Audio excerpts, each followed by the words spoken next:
الله وبركاته.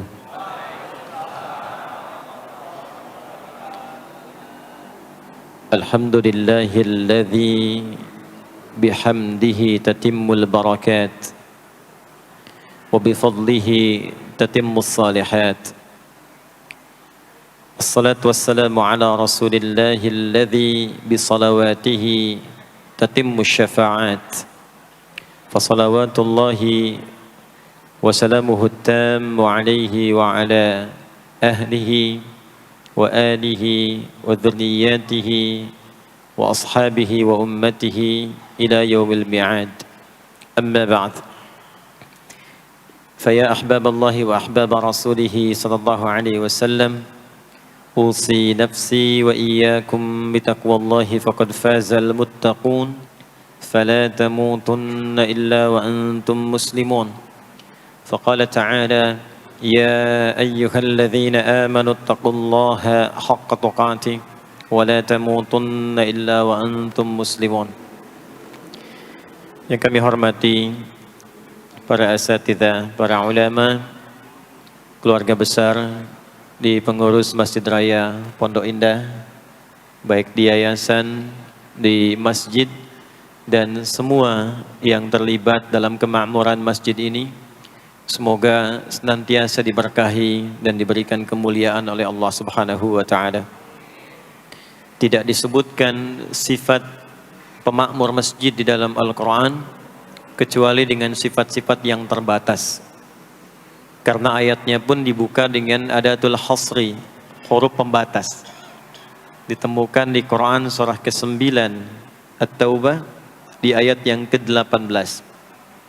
Innama ya'muru masajidallahi.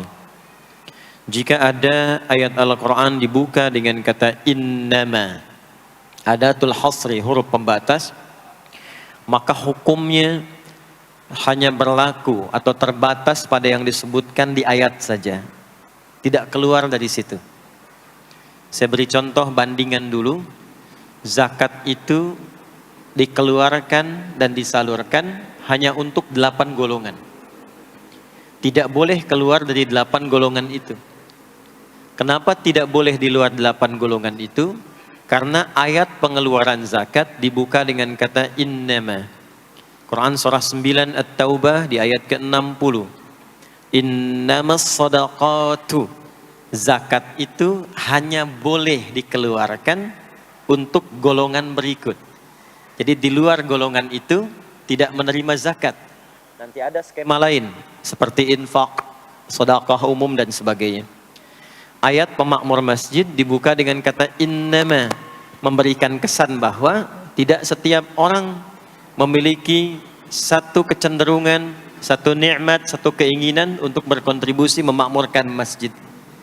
Di dalam bidang apapun, program atau tahapan apapun. Ada yang bertugas mengelola, ada yang bertugas untuk membangun, ada yang bertugas mensupport kegiatan, ada yang bertugas untuk bisa berkontribusi di aspek-aspek lainnya. Nah, semua itu kata Allah adalah kalangan terbatas. Jadi kalau Allah sudah berikan satu spesialisasi tersendiri dan dinilai oleh Allah sebagai golongan yang spesial, maka manfaatkan status itu sebelum nanti bertukar atau selesai tugasnya dan kembali kepada Allah insyaallah dalam kemuliaan. Man amana billahi wal yaumil akhir. Man amana billahi wal yaumil akhir. Orang-orang yang diberi kesempatan memakmurkan masjid itu, kata Allah, harus menyatukan dulu visinya sebelum membuat program. Jadi sebelum membuat program di masjid, satukan dulu visinya. Visinya untuk mendapatkan ridha Allah. Proyeknya akhirat, untuk membawa bekal pulang saat akan dihisab. Jika semua kepentingannya lillah, semua karena Allah, maka apa yang kemudian Allah tunjukkan? Orang-orang itu akan jadi istimewa di hadapan Allah, lalu mulai membuat program dari kenikmatan salat yang khusyuk, wa aqamas shalah, pengelolaan harta yang bisa bermaslahat atau kepentingan-kepentingan agama dan sosial, wa ataz zakah, walam yakhsha illallah, dan semua fokusnya karena Allah. Fa'asa ulaika ayyakunu minal muhtadin, maka orang-orang yang beraktivitas demikian insyaallah akan digolongkan pada golongan orang-orang yang mendapatkan kemuliaan dan petunjuk dari Allah Subhanahu wa taala. Semoga kita semua termasuk dari bagian ayat yang disebutkan tadi. Bapak Ibu sekalian, tadi banyak disampaikan tentang kemuliaan dan kegiatan waktu subuh. Sampai ada program pejuang subuh. Mudah-mudahan nanti selanjutnya ada pejuang zuhur. Setelah itu pejuang asar. Setelah itu pejuang maghrib. Lalu disempurnakan dengan pejuang isya. Ada apa di waktu subuh? Apa perbandingannya dengan waktu-waktu yang lainnya? Mengapa sebagian nama yang disematkan di dalam ibadah di waktu-waktu itu justru tidak sama dengan nama waktunya, tapi disebutkan dengan nama-nama yang berbeda? Zuhur kenapa dengan zuhur tidak nahar? Asar kenapa disebut asar tidak masa? Subuh kenapa disebut subuh dan ada dua nama dengan fajar? Ya, kenapa namanya dua? Itu yang coba kita hadirkan di pertemuan kajian kali ini. Mudah-mudahan dari pencerahan yang kita dapatkan di kesempatan pagi ini ada bakal terbaik yang kita bawa pulang setelah menunaikan ta'lim ini insyaallah. Tidak cukup dengan amin, kita mulai dulu ya. Bismillahirrahmanirrahim. Kita mulai Quran surah ke-17 Al-Isra di ayat ke-78. Bismillahirrahmanirrahim. Aqimis salata liduluki syamsi ila ghasaqil layli wa qur'anal fajr. Inna qur'anal fajri kana mashhuda. Aqimis salat, tunaikan oleh kalian salat dengan sempurna, dengan benar. Penting dicatat, setiap ada perintah menunaikan salat dalam Al-Quran yang salatnya dimaknai sebagai ibadah formal, bukan bermakna doa biasa. Jadi ada salat yang bermakna umum yaitu doa. Jadi doa itu disebut dengan salat. Karena itu dalam fiqih as-salatu hiya doa. Salat itu secara bahasa disebut dengan doa. Karena isi dari semua salat itu bacaannya semuanya doa. Tapi kalau ada salat yang dimaksudkan ibadah yang kita tunaikan dimulai dengan takbir, berniat kita, ditutup dengan salam, maka salat yang dimaksudkan ini itu seringkali di Quran kalimatnya dibuka dengan derivasi kata aqama yuqimu. Kalimat salat pertama di Quran Al-Baqarah ayat 3. Alladzina yu'minuna bil ghaibi wa yuqimunas shalah. Al-Baqarah ayat ke-43. Wa aqimus shalah wa atuz zakah. Selalu menggunakan aqama, yuqimu, yuqimuna, aqimi dan seterusnya. Termasuk di Quran surah ke-17 Al-Isra ayat 78. Aqimis salata. Menggunakan kata aqim. Apa itu aqim? Aqama, yuqimu, yuqimuna, aqim. Itu artinya menunaikan dengan sempurna, sesuai dengan ketentuan yang diberlakukan, tegak sempurna. Jadi ketika Allah meminta kita menunaikan salat, salat yang diinginkan itu kata Allah bukan salat biasa saja, bukan sekadar bertakbir kemudian ditutup dengan salam. Ada ketentuannya, ada aturan-aturannya. Karena itu ketika Allah meminta kita menunaikan salat, setelah menggunakan kata aqim, aqimu, yuqimuna, kalimat salatnya menggunakan alif lam. Kalau Bapak Ibu cek silakan, rata-rata ada alif lamnya. Ya, tidak berdiri sendiri. Alladzina yu'minuna bil ghaibi wa yuqimunas shalah, ada alif lamnya. Wa aqimus shalah wa atuz zakah. Wasta'inu bis sabri was shalah, ada alif lamnya. Nah, alif lam itu diantara fungsinya dalam bahasa Arab, ada yang berfungsi sebagai ta'rif. Ta'rif itu seperti artikel the dalam bahasa Inggris. Ya, car itu banyak di luar, mobil. There are so many cars outside. Itu banyak sekali kendaraan di luar. Tapi kalau kita katakan the car, ya, yang ini bukan yang lain. As-shalah, kenapa menggunakan alif lam? Memberikan kesan yang diinginkan itu salat yang sesuai aturannya, salat yang sesuai dengan ketentuannya. Karena itu di era Nabi SAW Boleh dicatat nanti hadisnya riwayat Muslim, nomor hadis 397. Yang meriwayatkan nanti sahabat Abu Hurairah radhiyallahu taala anhu, pelaku yang mengalami ini namanya Khalad bin Rafi' Az-Zuraiqi. Dikisahkan datang seorang sahabat ya Nabi sallallahu alaihi wasallam, kemudian dakhala ila al-Masjid Nabawi, kemudian masuk ke Masjid Nabi, fa shala bi jambin Nabi sallallahu alaihi wasallam. Maka ia salat di samping Nabi sallallahu alaihi wasallam, wan nabiyyu fi nahiyatin ukhra min al-masjid. Sedangkan Nabi di sisi yang lain di masjid itu.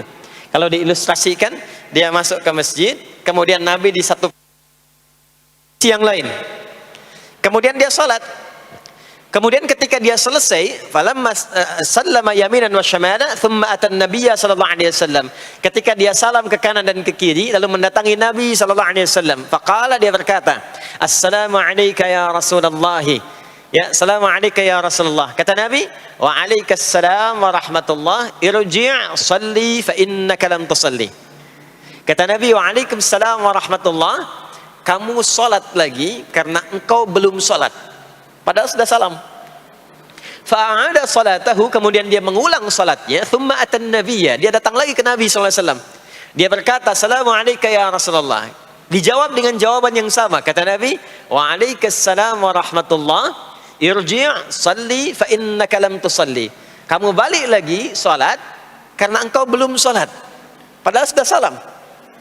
Maka dia melakukan itu sampai 3 kali. Sampai dia berkata, "Ya Rasulullah, ma uhsinu ghairah." Ya Rasulullah, ini yang bisa saya kerjakan. Kalau ada yang kurang, alimni, mohon ajarkan saya bagaimana sholat yang sesuai aturan yang benar itu. Maka diajarkanlah oleh Nabi, bahkan sejak wudu. Idza qumta ila shalah. Kembali muncul kalimat tadi, aqama yuqimu. Kata Nabi, jika engkau sholatnya ingin sempurna, fa asbighil wudu, maka mulai dengan wudu yang sempurna. Maka biasanya orang kelihatan dari wudunya. Orang yang baik sholatnya itu mulai kelihatan dari sejak wudunya. Jadi kalau wudunya tidak sempurna, buru-buru, yang dibasuh tidak sempurna, itu pasti akan berdampak kepada sholatnya. Setelah itu, thumma istaqbil qiblah, lalu menghadap ke arah kiblat, lalu diajarkanlah oleh Nabi tata cara sholat mulai dari takbir sampai dengan selesai salam. Nah, sholat seperti ini, jika benar oleh kita diikuti, jadi fokus baik-baik di sini, benar-benar diikuti oleh kita aturannya dari mulai wudu sampai dengan salam, maka Allah akan berkenan memberikan 5 kemuliaan yang dicurahkan pada seorang hamba saat di dunia. Jadi kalau pahala di akhirat, pahala sholat kita dapatnya di akhirat. Sekali menunaikan sholat dapat 10 poin. Itu ada di Quran surah ke-6 Al-An'am di ayat 160. Man jaa'a bil hasanati falahu asyru amthaliha. Siapa yang mengerjakan perbuatan hasanah, perbuatan baik yang punya nilai pahala, maka diberikan nilainya 10. Di dalam Al-Quran, sholat itu disebut dengan hasanah, perbuatan baik yang punya nilai pahala. Itu ada di Quran surah ke-11 Hud di ayat yang ke-114. Aqimis salata tarafain nahar wa zulafan minal lail innal hasanati yudhibnas sayyiat.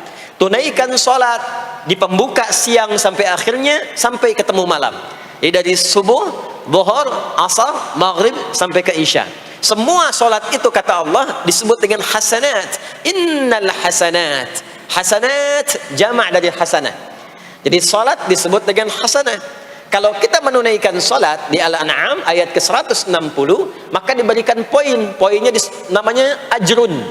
Ya, kita sebut dengan pahala. Pahala itu bahasa Qur'annya ajrun.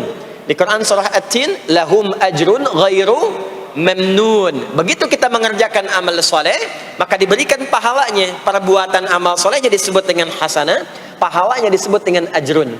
10 itu ngitungnya bukan begini, bukan 1, 2, 3, 4, itu terlalu sedikit. Di hadis Muslim, ukuran 1 keduanya 500 tahun, 2 ketiganya 500 tahun, 3 keempatnya 500 tahun. Jadi sekali kita menunaikan sholat, 10 nilainya, setiap 10 itu 1 keduanya 500 tahun, 2 ketiganya 500 tahun. Kalau ditunaikan di masjid, ya, ditunaikan di masjid, nanti dapat lagi tambahan pahalanya. Baru masuk datang ke masjid dengan niat sholat, bukan yang lain ya. Kan ada orang yang kadang ke masjid niatnya tidak sempurna ibadah, mungkin janjian ketemu teman, ya, akhi, bro, ketemuan yuk, ya. Di mana? Di Pondok Indah aja, sambil sholat zuhur. Sambil sholat zuhur, jadi sholatnya sambil, ya, nyambi tuh, ya. Substansinya mau ketemu kan, agenda intinya ketemuan sambil sholat zuhur. Nah, kalau kita niatkan mutlak untuk ibadah, apapun itu, mau sholat, mau baca Quran, mau i'tikaf, itu baru datang, baru menginjakkan masjid, masuk dengan kaki kanan, baru datang, itu sudah dicatatkan 25 kebaikan. Belum apa-ngapain. Jarak satu keduanya tadi 500 tahun, dua ketiga 500 tahun. Kalau dilakukan sholatnya berjamaah, maka dapat tambahan 27, kalikan 27. Sudah dapat 10, 10 kali 27 berapa tuh? Ya, 270. Setiap satunya kalikan 500 tahun. Maka sholat di masjid itu bukan main-main. Itu kelihatannya nanti dua. Saat sakaratul maut, pahala itu ditampakkan. Jadi pahala itu bukan sekarang.